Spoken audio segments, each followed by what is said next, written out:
리듬, 현실은 내가 리듬을 맞춰주는 대로 끌려온다. 한 판매원이 작고 허름한 연탄 가게에 들렀다. 말없이 연탄 몇 장을 날라주더니 주인에게 말을 건넸다. 혹시 집에 백과사전 필요하지 않으세요? 주인이 경계하는 눈빛으로 물었다. 얼만데요? 10만 원입니다. 어림도 없어요. 우리 형편으로는. 주인은 단호히 고개를 내저었다. 말도 붙이지 말라는 얼굴이었다. 선생님이 이렇게 고생하시는 것도 전부 자식을 위해서 아닙니까? 자녀분들이 평생 연탄을 날라야 한다고 생각해 보세요. 그렇게 되지 않으려면 아이들이 많이 비워야 해요. 하고 싶은 일을 하면서 살게 해야죠. 주인의 표정이 돌연 숙연해졌다. 그러더니 연탄 묻은 손을 계약서에 내밀었다. 웅진그룹 창업자인 윤석금 회장이 백과사전 외판원으로 일할 때의 이야기다. 먹고 살기도 어려운 연탄가게 주인에게 백과사전은 필수품이 아니었다. 그는 꿈쩍도 하지 않았다. 이럴 때 윤 회장은 리듬부터 맞춰주었다. 먼저 몸짓이나 행동, 말을 상대방과 비슷하게 맞춰주었다. 상대가 연탄을 나르면 함께 연탄을 날라주었다. 걷고 있으면 함께 걸었다. 말을 빨리 하면 자신도 빨리 해주었다. 느리게 말하면 자신도 느리게 말해주었다.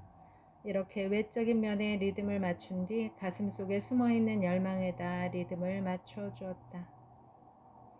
누구나 그와 단 5분만 이야기하면 그의 매력에 사로잡힌다.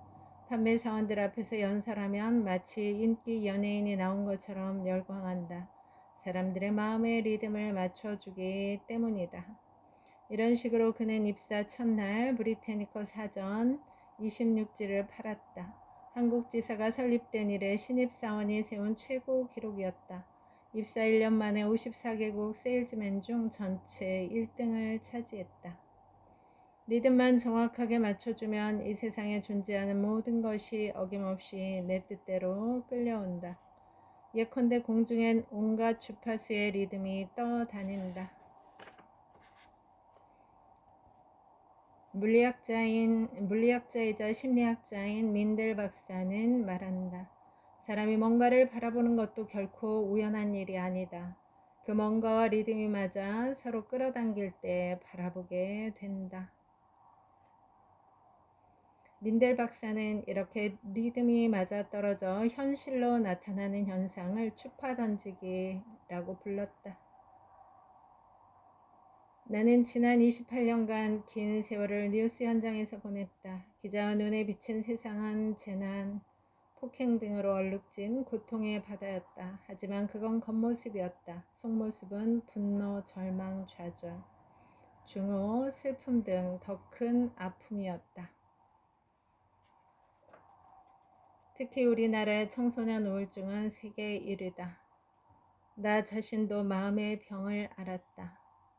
간절한 꿈을 이루고 싶어도 현실은 나와는 너무나 멀리 동떨어진 채 굴러가는 것처럼 보일 때도 많았다. 현실을 내 뜻대로 끌어당기는 도구는 없을까? 인생이 풀리지 않는 건 리듬을 맞춰주지 않기 때문이다. 우울할 이유도 자살할 이유도 없다. 리듬만 맞춰주면 인생은 리듬을 타고 흘러간다. 내 생각을 현실로 끌어당기는 도구는 바로 리듬이다.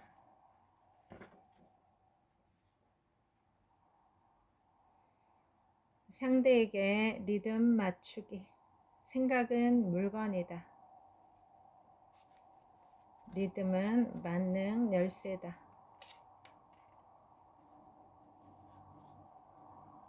나 자신에게 리듬 맞추기. 꿈에 리듬 맞추기. 독일 음악을 틀면 독일산 포도주가 많이 팔린다. 손님의 말에 리듬을 맞춰주는 종업원은 팁을 2배로 받는다. 상대에게 리듬을 맞춰주면 협상 성공률이 껑충 뛰어오른다. 우주는 물질이 아니라 음악으로 만들어져 있다. 리듬이 비슷한 이름으로 편지를 보낼수록 답장을 받을 확률이 크게 높아진다. 어두운 생각에도 리듬이 있다. 그래서 상대가 품고 있는 어두운 생각에 정단을 맞추듯 리듬을 맞춰주면 저절로 끌려나와 사라진다.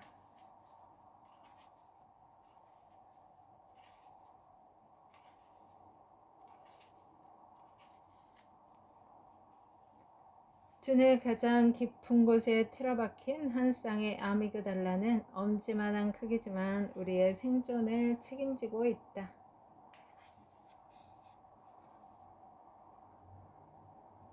하버드대 골먼 박사에 따르면 아미그달라가 위험을 가려내는 기준은 바로 이거다. 이 상황은 내게 유쾌한가? 불쾌한가? 이 사람은 내게 유리한가? 불리한가? 아미그달라가 위험을 감지해내는 시간은 0.01초에 불과하다.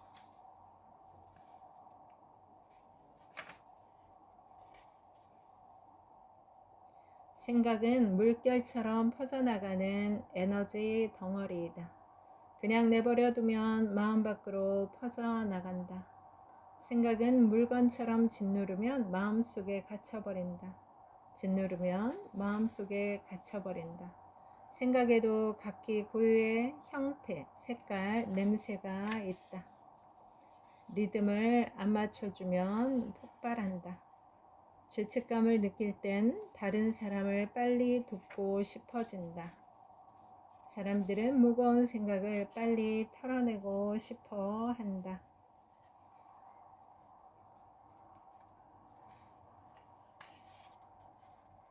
털어내면 저절로 해결책이 떠오른다. 부탁을 하기 전에 대화가 긍정적인 흐름을 타도록 유도한다. 생각은 던지는 곳에 떨어진다. 나 자신에게 리듬 맞추기. 모든 어두운 생각들은 일단 시작되면 꼬리를 물고 벌떼처럼 날아든다. 하지만 자세히 보면 원인이 되는 딱 한 가지 생각이 있다. 원인이 되는 그 실마리 생각을 찾아내 리듬을 맞춰주면 내 안에 틀어박혔던 모든 어두운 생각들이 마치 실타래가 풀리듯 줄줄이 리듬을 타고 끌려 나온다. 원인을 정확히 인지하는 순간 부정적인 생각은 저절로 날아간다. 옳다, 틀리다는 상대적인 개념이다. 누구나 자신의 시각에서 보면 옳다. 사연을 알면 갈등이 사라진다. 강요가 부정적 생각의 원인이 된다. 스스로 선택하게 한다. 난 윗사람에게 구속당하고 있어 라는 생각은 실제로 혈액의 흐름을 구속시켜 심혈관 질환을 유발한다. 아이를 공격하지 않고 잘못만 객관적으로 묘사하면 스스로 시정한다.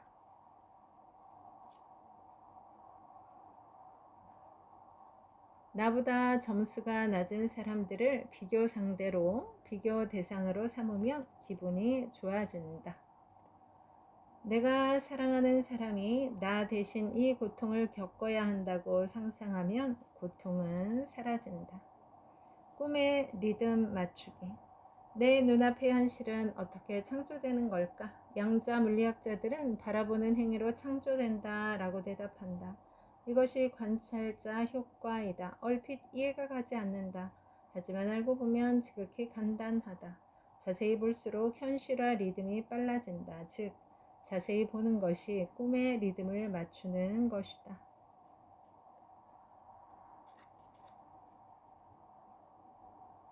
명품과 관련된 단어들을 보면 실제로 명품을 갖고 싶어진다. 나는 전투기 조종사라는 이미지로 보면 실제로 전투기 조종사처럼 시력이 갑자기 좋아진다. 인체는 카메라이다. 모든 것을 촬영해 이미지로 저장한다.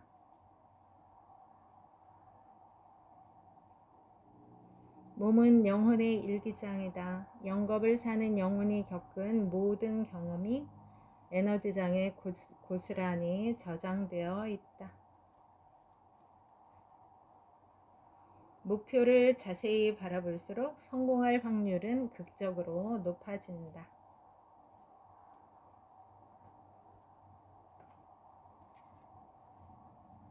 안 아픈 곳에 리듬을 맞췄더니 10년 묵은 통증이 사라졌어요. 리듬을 타고 흘러가게 하라.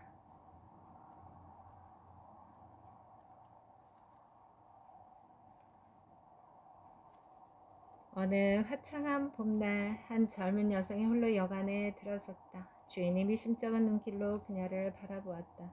혼자 왔어요? 네, 고향에 가는 기차편이 끊어져서요. 방에 들어가 문을 잠그고 핸드백을 열었다. 그리고 싸구려 위스키 한 병과 수면제가 잔뜩 든 봉투를 꺼냈다. 곧바로 병 주둥이에 입을 갖다 대고 길게 들이마셨다. 그녀가 고3 때였다. 아버지의 사업이 쫄딱 망해 부모는 정말 손가락 하나 까딱 못할 정도로 넋이 나갔다.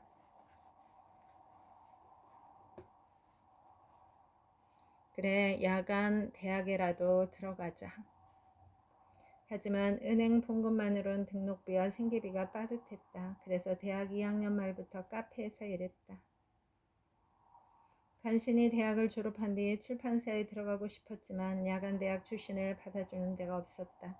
온갖 아르바이트를 전전했다. 거북선과 다복탑 같은 모형 관광 상품을 파는 일을 하던 중 우연히 경제 영감 따위를 내던 이름도 없는 출판사 사장을 만났다. 정식 직원이라곤 단 한 명도 없는 회사인데 그래도 한번 일해보겠어요? 네, 무조건 열심히 하겠습니다. 그녀는 거기서 정말 몸이 부서져라 열심히 일했다. 회사 사정은 나날이 나아졌다. 직원도 늘어났다. 하지만 여전히 우물한 개구리 인생이었다. 문학 소녀의 꿈은 다 어디로 날아갔는가. 10년 가까이 잘 버티고 살아왔지만 이제는 정말 지쳤다. 이젠 내가 없어도 어떻게든 살아가겠지.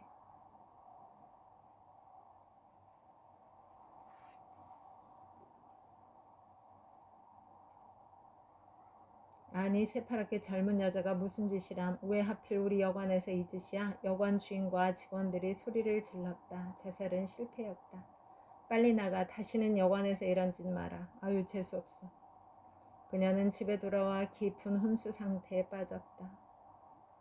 사흘 동안 숨소리 하나 내지 않고 내리 잠만 잤다. 수면제 기운이 다 빠지고 나서야 눈이 떠졌다. 죽었다 살아난 것이다. 그래 이렇게 죽을 바에야 끝까지 해보다 죽자. 그녀의 인생은 돌연 180도 달라졌다. 무명의 출판사에 들어가 밀리언셀러도 만들어냈다. 그러다가 따로 출판사를 차렸다.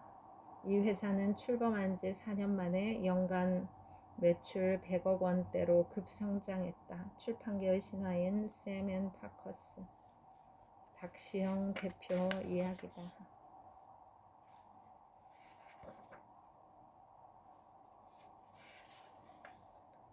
독일의 소설가 토마스 만은 죽음이 없었다면 이 지구상에는 시인도 없었을 것이라고 말했다.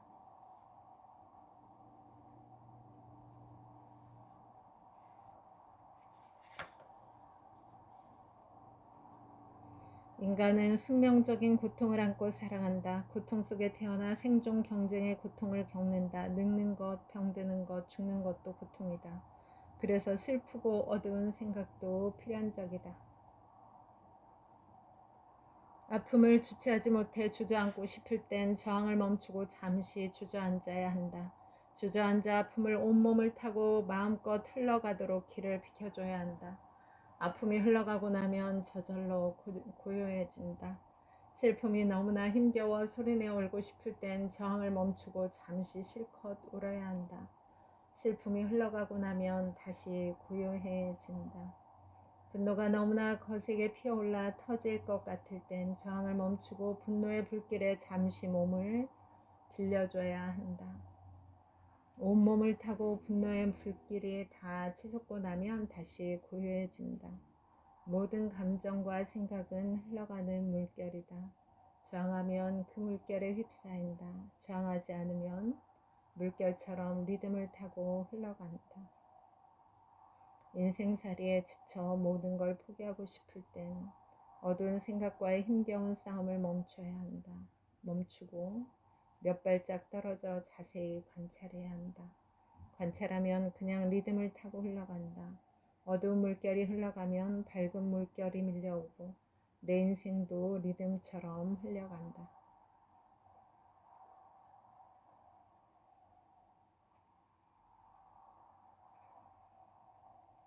여러분, 오늘도 좋은 날입니다. 오늘 하루 잘 살아내느라 수고 많았습니다. 힘내세요. 다음에 또 만나요. 감사합니다.